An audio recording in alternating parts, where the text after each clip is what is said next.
Assalamualaikum warahmatullahi wabarakatuh. Di sini saya Emilia Isya Putri dengan rekan kelompok saya yaitu Nuril Aini. Kami dari kelompok 9 akan menjelaskan poster yang sudah kami buat tentang hal dasar namun sangat penting dalam komputer, yaitu bagaimana komputer mengatur data kita melalui file system. Pernah tidak kalian merasa bingung mencari file yang baru saja disimpan? Nah, hari ini kita akan menjelaskan bagaimana komputer mengatur data kita supaya rapi, menggunakan analogi yang sangat dekat dengan kehidupan sehari-hari.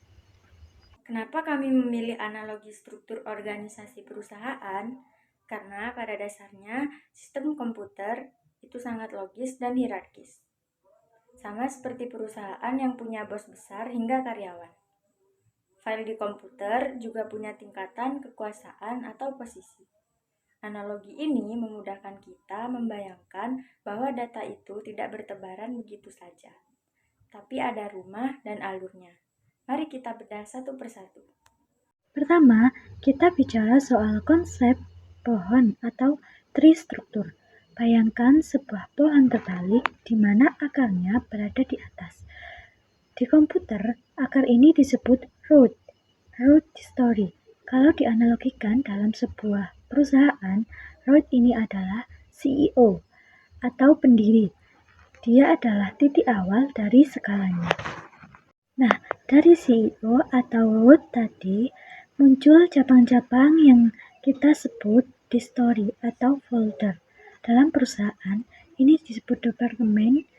Misalnya ada departemen keuangan atau SDM. Fungsinya sama untuk mengelompokkan tugas-tugas besar.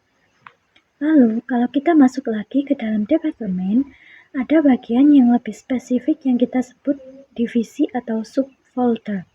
Dan terakhir, di ujung cabang yang paling kecil, ini adalah karyawan. Mereka adalah unit terkecil yang memegang data atau melakukan pekerjaan spesifik. Sekarang, bagaimana cara kita memanggil karyawan tersebut? Kita butuh yang namanya path atau alamat file. Ini seperti instruksi jalan, masuk ke kantor, cari departemen A, lalu cari divisi B. Ada dua jenis yang perlu teman-teman tahu. Ada absolute path, yaitu alamat lengkap dari akar. Contohnya kalau di Windows dimulai dari C.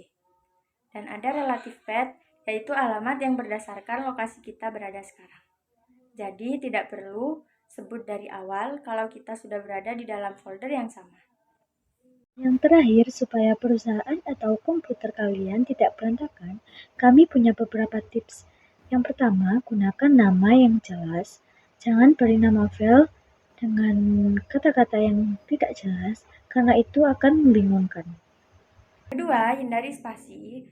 Gunakan underscore atau hyphen agar sistem lebih mudah membacanya. Dan yang terpenting, jangan menumpuk semua file di desktop atau root. Buatlah folder yang rapi seperti pohon yang sehat. Itulah penjelasan singkat dari kelompok kami tentang poster yang sudah kami buat, yang berisikan tentang bagaimana komputer mengatur data. Semoga analogi perusahaan ini membantu teman-teman memahami file system dengan lebih mudah. Mungkin cukup sekian presentasi dari kelompok kami. Wassalamualaikum warahmatullahi wabarakatuh.